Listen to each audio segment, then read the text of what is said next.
Hello friends, welcome back to my channel. మిత్రులారా, చాలా మంది స్టూడెంట్స్ కానీ పేరెంట్స్ కానీ నన్ను అడిగిన డౌట్ ఏంటంటే, సార్ డిస్టెన్స్ ఎడ్యుకేషన్ ద్వారా లేదా దూర విద్య విధానం ద్వారా పొందిన డిగ్రీలతో మనం సాఫ్ట్వేర్ జాబ్కి వెళ్ళొచ్చా? అసలు సాఫ్ట్వేర్ కంపెనీలు ఎలాంటి స్కిల్స్ కావాలనుకుంటున్నాయి? అందుకు అనుకూలంగా ఈ దూర విద్య డిగ్రీల ద్వారా మనం జాబ్స్ చేసుకోవచ్చా అని పలు రకాల డౌట్స్ అడుగుతున్నారు. మిత్రులారా, మీరు అడిగిన డౌట్స్ కన్నిటికీ ఈ వీడియోలో నా ఎక్స్ప్లెనేషన్ ఇస్తాను. కాబట్టి నా వీడియో ఎక్కడా స్కిప్ చేయకుండా లాస్ట్ వరకు చూడండి. మీకు చాలా వరకు ఇన్ఫర్మేషన్ తెలుస్తుంది. మిత్రులారా, ఏదైనా ఒక సాఫ్ట్వేర్ కంపెనీ ఎవరినైనా రిక్రూట్ చేసుకోవాలనుకుంటే వాళ్ళు ప్రధానంగా మనలో చూసేది ఏంటంటే, వాళ్ళకి కావలసిన స్కిల్స్ మనలో ఉన్నాయా లేదా, అలాగే మనల్ని వాళ్ళు రిక్రూట్ చేసుకుంటే ఆ కంపెనీకి మనము ఎంతవరకు ఉపయోగపడతాము అనే ఈ రెండు పాయింట్లే ప్రధానంగా వాళ్ళు చూస్తారు. కాబట్టి మనం రెగ్యులర్ లో డిగ్రీ చేసామా, డిస్టెన్స్ మోడ్ లో డిగ్రీ చేసామా అనేది అంత ప్రధానం కాదు. కాకపోతే ఎంఎన్సి కంపెనీలు రెగ్యులర్ గా చేసిన వారికి ప్రియారిటీ ఇవ్వచ్చు. జనరల్ గా కొన్ని ఎంఎన్సి కంపెనీలు టెక్నికల్ ఎడ్యుకేషన్ బ్యాక్గ్రౌండ్ అంటే ఇంజనీరింగ్ ఎడ్యుకేషన్ ఉన్న వాళ్ళకి ఎక్కువగా ప్రియారిటీ ఇస్తారు. అంటే బీటెక్ సిఎస్సి బ్రాంచ్ కానీ, BTech ECE, BTech mechanical, BTech electrical ఇలాంటి వారికి ప్రియారిటీ ఇచ్చి, ఆ తర్వాత బీఎస్సీ కంప్యూటర్స్ లేదా ఎంసీఏ ఇలాంటి వాటికి నెక్స్ట్ ప్రియారిటీ ఇస్తూ ఆ తర్వాత డిస్టెన్స్ ఎడ్యుకేషన్ వారికి ఇవ్వచ్చు. అలా అని చెప్పేసి అన్ని కంపెనీలు ఇలా చేస్తాయనుకోవడం పొరపాటు. రెగ్యులర్గా చేసిన వారిని అలాగే డిస్టెన్స్లో చేసిన వారికి అన్ని రకాల సాఫ్ట్వేర్ జాబ్స్ కూడా వస్తున్నాయి. ఏదైనా ఒక కంపెనీ మన డిగ్రీతో సంబంధం లేకుండా మనకున్న స్కిల్స్ బేస్ చేసుకునే మనల్ని రిక్రూట్ చేసుకుంటాయి. కాబట్టి దూర విద్య విధానం ద్వారా డిగ్రీ చేసిన వాళ్ళు ఎవరు కంగారు పడకండి. మీరు హ్యాపీగా సాఫ్ట్వేర్ కంపెనీలో కూడా జాబ్స్ చేసుకోవచ్చు. కాకపోతే మీరు మాత్రం ఒకవేళ సాఫ్ట్వేర్కి వెళ్ళాలనుకుంటే మీరు ప్రధానంగా ఈ స్కిల్స్ పైన కొంచెం ఫోకస్ చేయండి. అవి ఏంటంటే, software jobs with distance education ప్రధానంగా మీకు సెలెక్ట్ డిమాండ్ స్కిల్స్, అంటే ప్రెజెంట్ ఏ స్కిల్స్కి అయితే డిమాండ్ ఉందో ముందు ఆ స్కిల్స్ని మీరు సెలెక్ట్ చేసుకోవాలి. సెలెక్ట్ చేసుకున్న తర్వాత ఆ స్కిల్స్ని మీరు ఇంప్రూవ్ చేసుకోవాలి. అలాగే నెక్స్ట్ పాయింట్ వచ్చేసి learn computer language C++, Java and Python. మీరు ఏదైనా ఒక కంప్యూటర్ లాంగ్వేజ్ లో మీకు నాలెడ్జ్ ఉండాలి. అది C లాంగ్వేజ్ కావచ్చు, C++ కావచ్చు, జావా కావచ్చు, పైథాన్ కావచ్చు. ఏదైనా ఒక కంప్యూటర్ లాంగ్వేజ్ లో మీకు బాగా నాలెడ్జ్ ఉండాలి. నెక్స్ట్ వచ్చేసి డూ ప్రాజెక్ట్స్. మీరు ఏవైతే కంప్యూటర్ లాంగ్వేజ్ నేర్చుకున్నారో, స్కిల్స్ నేర్చుకున్నారో వాటిపైన ప్రాక్టికల్ ఎక్స్పోజర్ అనేది చాలా అవసరం. అంటే మీరు కొన్ని ప్రాజెక్ట్స్ దాన్ని బేస్ చేసుకొని కొన్ని ప్రాజెక్ట్స్ అనేవి మీరు ఓన్గా చేయాల్సి ఉంటుంది.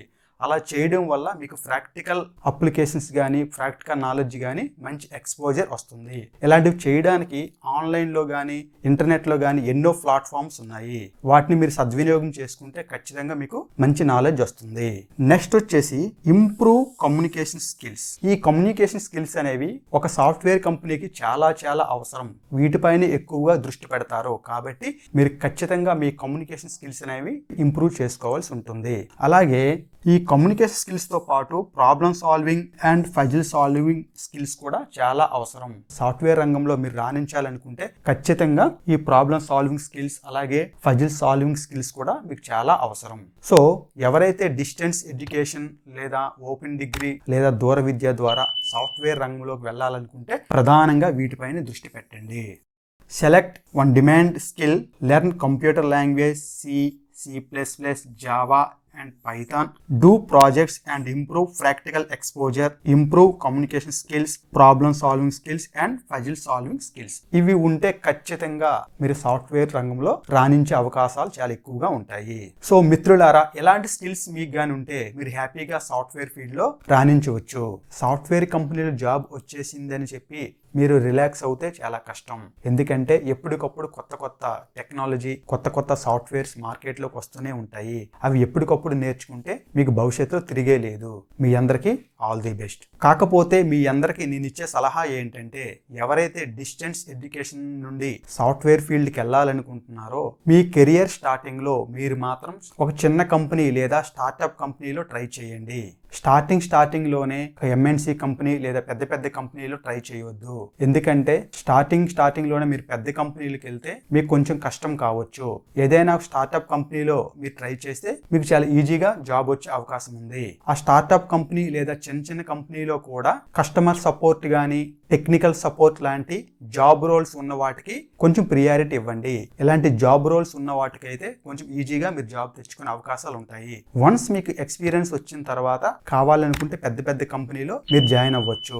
అలాగే ఈ ప్యాకేజ్ విషయానికి వస్తే ఏదైనా ఒక సాఫ్ట్వేర్ కంపెనీలో ఏ డిగ్రీ చేసిన వారికైనా ఒకటే ప్యాకేజ్ ఉంటుంది. ప్రధానంగా ఏదైనా ఒక సాఫ్ట్వేర్ కంపెనీలో శాలరీ అనేది మీ జాబ్ రోల్ బట్టి ఉంటుంది. అంతే తప్ప మీరు డిస్టెన్స్ లో డిగ్రీ చేశారా, లేదా రెగ్యులర్ గా డిగ్రీ చేశారా, లేకుంటే పెద్ద కాలేజీలో డిగ్రీ చేశారా, లేదా చిన్న కాలేజీలో చేశారా అనేది ఇంపార్టెంట్ కానే కాదు. అలాగే ఏదైనా ఒక కంపెనీలో జాబ్ రావాలంటే మినిమం మార్క్స్ అనేది అవసరం. మీరు మాత్రం మినిమం 60% లేదా ఫస్ట్ క్లాస్ కి తగ్గకుండా మార్క్స్ ఉండేటట్టు చూసుకోండి. ఎందుకంటే ఈ కాంపిటేటివ్ వరల్డ్ లో ఈ మార్క్స్ కూడా కొంచెం ఇంపార్టెంట్. లేకపోతే లక్షల మంది కంపెనీలకి అప్లై చేసుకునే ఛాన్స్ ఉంది. కాబట్టి ఏదో ఒక రకంగా ఫిల్టర్ చేయాలంటే మినిమం ఫస్ట్ క్లాస్ మార్క్స్ మీరు మెయింటైన్ చేయండి. ఇలా చేస్తే మీకు చాలా ఈజీగానే జాబ్స్ వస్తాయి. ఏది ఏమైనా కానీ ఎవరైతే డిస్టెన్స్ ఎడ్యుకేషన్ ద్వారా సాఫ్ట్వేర్ రంగంలోకి వెళ్ళాలనుకుంటున్నారో ఇంతకు ముందు నేను చెప్పిన స్కిల్స్ తో పాటు ఈ పర్సంటేజ్ మెయింటైన్ చేస్తూ మీరు చిన్న కంపెనీలో జాబ్ ట్రై చేస్తే చాలా ఈజీగా వస్తుంది. వన్స్ వచ్చిన తర్వాత కావాలనుకుంటే తర్వాత పెద్ద కంపెనీలకు వెళ్ళొచ్చు. ఎటువంటి ప్రాబ్లం లేదు. ఏది ఏమైనా ఒక కంపెనీలో మీకు జాబ్ రావాలనుకుంటే అది డిస్టెన్స్ ఎడ్యుకేషన్ అవ్వండి, రెగ్యులర్ ఎడ్యుకేషన్ అవ్వండి, టెక్నికల్ ఎడ్యుకేషన్ అవ్వండి, ఏది ఏమైనా కానీ వాళ్ళకి కావాల్సిన స్కిల్స్ మీ దగ్గర ఉంటే తప్ప మీరు సాఫ్ట్వేర్ కంపెనీలో జాయిన్ అవ్వలేరు. కాబట్టి ప్రతి ఒక్కరూ మీ డిగ్రీ పక్కన పెట్టి కంపెనీకి ఎలాంటి స్కిల్స్ కావాలో ఆ స్కిల్స్ ఇంప్రూవ్ చేసుకుంటే ఖచ్చితంగా మీరు సాఫ్ట్వేర్ జాబ్ కొట్టొచ్చు. సో మీ అందరికీ ఆల్ ది బెస్ట్. మిత్రులారా, ఇలాంటి ఇన్ఫర్మేటివ్ వీడియోస్తో మళ్ళీ మీ ముందుకు వస్తాను. ఫ్రెండ్స్, మనం గతాన్ని మార్చలేము కానీ భవిష్యత్తుని మార్చగలము. Thanks for watching.